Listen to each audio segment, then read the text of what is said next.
ओहो कि गरम। हाँ माँ। आसीगले भाउज आज बा बाबा माँ को श्राद्ध कौन मु एका सबु किछि रोषेई करदेबी बास एतिकिरे थकी गल। नहीं अंकिता सब सरीगलानी खाली खीरीटा का बाकी अच्छी टिके गरम लगिला तो टिके आसिली बसिया पई।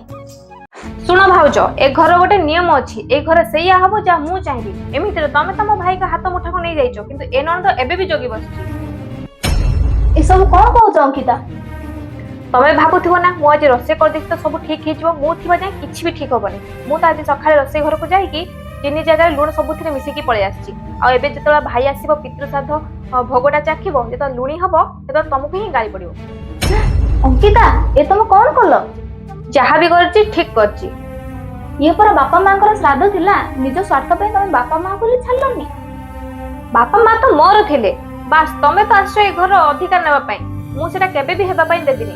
मु चाहे जेते शीघ्र तमे घर को पळेले मते शांति काहे ना मते तमे जम्मा भी पसंद नुह। बास बहुत हो गला अंकिता एबे डाक तम भाई की मु भी देखे तमे कौन करिवो। कौन करबो भाई के जाई कहबो जाओ को भाई केबे भी विश्वास करना मु तांको भौणी ए भलिया काम करबो। मु जानिथिली तमर ए बुद्धि पई मु गोटे रोसई घरे कैमराटे लगेइची आ तमर ए लुण मिसा दृश्यटा ना से कैमरा रे सब रेकॉर्ड हेई। कौन विश्वास हो ना मो कथा? नियो ए फोन नियो देखो ए नियो देखो। भाउज तमे ए कोन कलो? देखो अंकिता मते रे शांति रे बंचिबा को दियो ए नेगेटिव खेल जाक ना बंद करो। ए घर केवल तमरो नुह मोर भी। आ मु तम भाउज तमर चाकरानी नुह।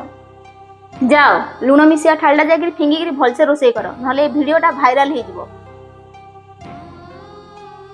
एमिति अत्याचारी ननद को जदि उचित शिक्षा न दबो से माने केबे भी सुधरिबेनी।